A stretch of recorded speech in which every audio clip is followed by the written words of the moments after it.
आपको एजुकेट करना चाहिए अपने क्लाइंट्स को कि गुण मिलान is just one part, destructions बहुत है कि हम कुंडली मिलाने में सिर्फ गुण मिलान करेंगे। हमारे में तो हिंदू धर्म में माना गया है कि ये जन्म तो पूरा उसी के साथ रहने वाले हैं।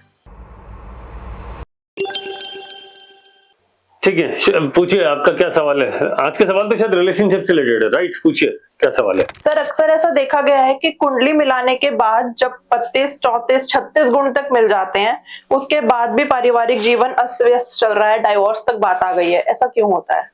देखिए, इसका एक बहुत सिंपल सा कारण है।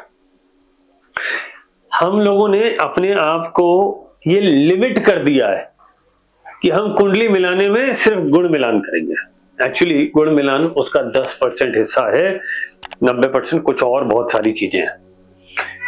गुण मिलान सिर्फ 10% मोटा मोटा ओवरऑल रिजल्ट लेने के लिए, और बहुत सारे रूल्स होते हैं जैसे आपको समझना पड़ेगा। जैसे एग्जांपल दिए, गुण तो मिल गए 36, लेकिन हस्बैंड या वाइफ में से किसी 2 या 3 साल शादी के बाद उसकी डेथ हो गई, तो क्या कर सकते हो? या गुण तो मिल गए लेकिन उन दोनों के तो आपस में गुण मिल गए, हस्बैंड की फैमिली या वाइफ की फैमिली में कुछ ऐसे लोग हैं जिनकी वजह से रिलेशनशिप में ब्रेकअप आ गया और डिवोर्स की नौबत आ गई। तो गुण मिलाना डेफिनेटली इंपॉर्टेंट है, उसमें कोई डाउट नहीं है, लेकिन सिर्फ गुण मिलाना और वहीं रोक देना ये बहुत गलत है। आपको ये देखना पड़ेगा कि दोनों का मन आपस में मिलता है कि नहीं मिलता, आयु ठीक है ना। तीसरा, कहीं ऐसा तो नहीं है कि हस्बैंड या वाइफ का चार्ट आपस में इस तरह की कंपैटिबिलिटी नहीं है कि शादी के इमीडिएटली बाद एकदम फाइनेंशियल डाउनफॉल हो गया और ऐसी स्थिति तक आ गई कि दोनों की लाइफ एकदम मिजरेबल हो गई। आपको गुण मिलाने के लिए जब भी आप कुंडली मिलाते हैं तो आपको इन बातों का ध्यान रखना पड़ता है। उसके अलावा संतान से संबंधित जो चीजें होती हैं आपको इस पे ध्यान देना पड़ेगा।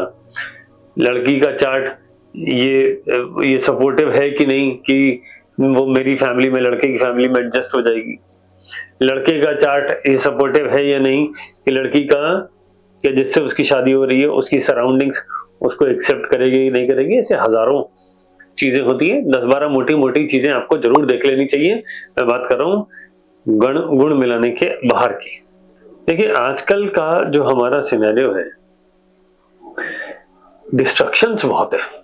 आपको ये देखना पड़ेगा कि सिर्फ गुण मिलाने से काफी नहीं है, आपको देखना पड़ेगा कोई और ऐसा डिस्ट्रक्शन तो नहीं है जो आपकी मैरिड लाइफ को इम्पैक्ट डाल सकता है। गुण तो मिल गए 32, 34, 36 और एक्स्ट्रा मैरिटल अफेयर्स हैं। ये गुण मिलाने से तय नहीं होते, गुण मिलाने से तो खाली इसकी स्थिति दिखाएगा, लेकिन लड़के की मनः स्थिति या लड़की की मनः स्थिति आगे क्या है, उसके चार्ट में किस तरह के योग हैं, वो तो आपको देखना ही पड़ेगा। तो गुण मिलान अगर आप करके सिर्फ यही तय कर लेते हैं, जैसे मैंने आजकल बहुत सारे लोग, साहब हमने, मेरे पास बहुत सारे लोग कुंडली मिलाने के लिए आते हैं, मैंने भी उनकी बहुत कुंडली मिलाई है, साहब आपने तो मना कर दिया, 28 गुण मिल रहे हैं, 30 गुण मिल रहे हैं, 18 पे तो हाँ कर देते हैं और मैं तो मना कर देता हूँ, 30 में मना कर देता हूँ अगर मेरे को बाकी सारी चीजें मैच नहीं कर रही तो आपको समझना पड़ेगा कि गुण मिलान इज जस्ट वन पार्ट, और बहुत सारी चीजें पेंडिंग है जिसमें से मैंने कुछ एग्जांपल आपको दिए। और क्या सवाल है? क्या कुंडली में ऐसा योग होता है कि जिससे ये पता चले कि परिवार वालों, मायके या ससुराल वालों की वजह से समस्याएं आएंगी? मैं अभी वही बात कह रहा था कि बहुत सारे ऐसे योग होते हैं, बहुत सारे कुंडली में ऐसे योग होते हैं जिससे ये तय हो जाता है। जैसे लड़की की कुंडली में आप 10वां घर देख लीजिए, 10वां घर सास का होता है, मदर इन लॉ, है ना। लड़की की कुंडली में 3rd हाउस उनके देवर देवरानी का है, लड़के की कुंडली में 3rd हाउस अपने बहन भाई का है, लेकिन लड़के की कुंडली में 9वां घर, लड़के की कुंडली में 9वां घर लड़की के बहन भाई का है, क्योंकि 7वें से तीसरा हुआ। तो आपको ये समझना पड़ेगा, अगर आपका वो घर बेटा हुआ है, 9th हाउस में दिक्कत है, तो आपके पार्टनर के सिबलिंग्स में दिक्कत होगी, वो आपकी जिंदगी में परेशानी करेंगे। आपका खुद का तीसरा घर बिगड़ा हुआ है तो लड़की के फादर के साथ समस्या आने वाली है। बहुत बार आपने ऐसा भी देखा होगा, समस्या के कारण मैडम सिर्फ यही नहीं होता है कि आपस में डिस्टर्बेंस क्रिएट करना, उनकी वजह से लाइफ बहुत मिजरेबल हो गई। एग्जांपल देके बात करते हैं। मान लीजिए शादी हुई, शादी के बाद ऐसी स्थिति तक बात आई कि फैमिली में मेजर इश्यूज आ गए, जिसको डील करते करते आपकी जिंदगी के 3 4 5 जो शुरू के शादी के बाद के जो 5 गोल्डन ईयर्स होते हैं वो निकल गए।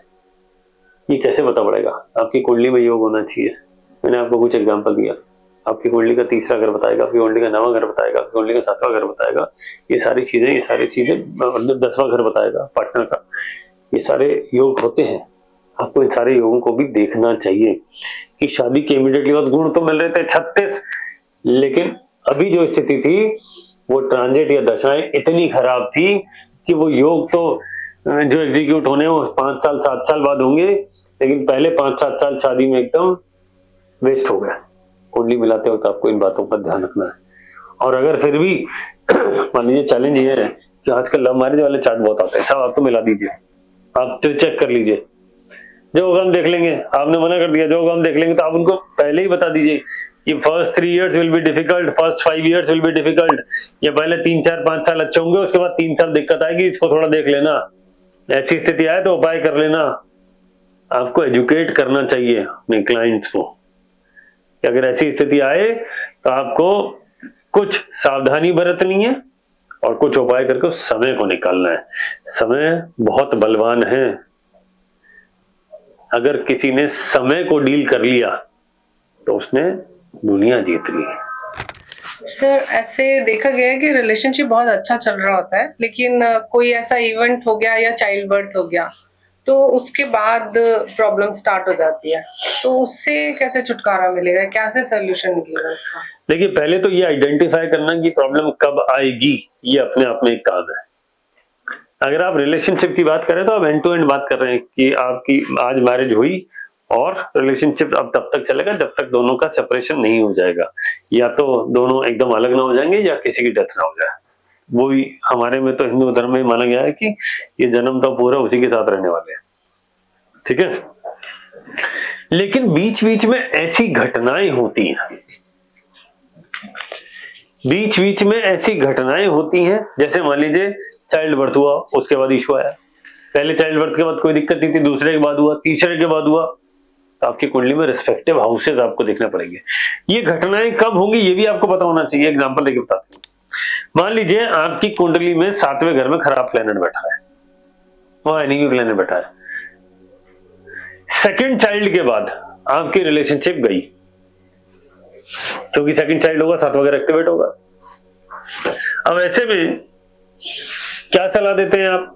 आपसे पूछा जाएगा कि आपकी कुंडली में ऐसा योग है सेकंड चाइल्ड के बाद हस्बैंड वाइफ की हार्मनी रिलेशनशिप की एकदम खत्म हो जाएगी, क्या करें?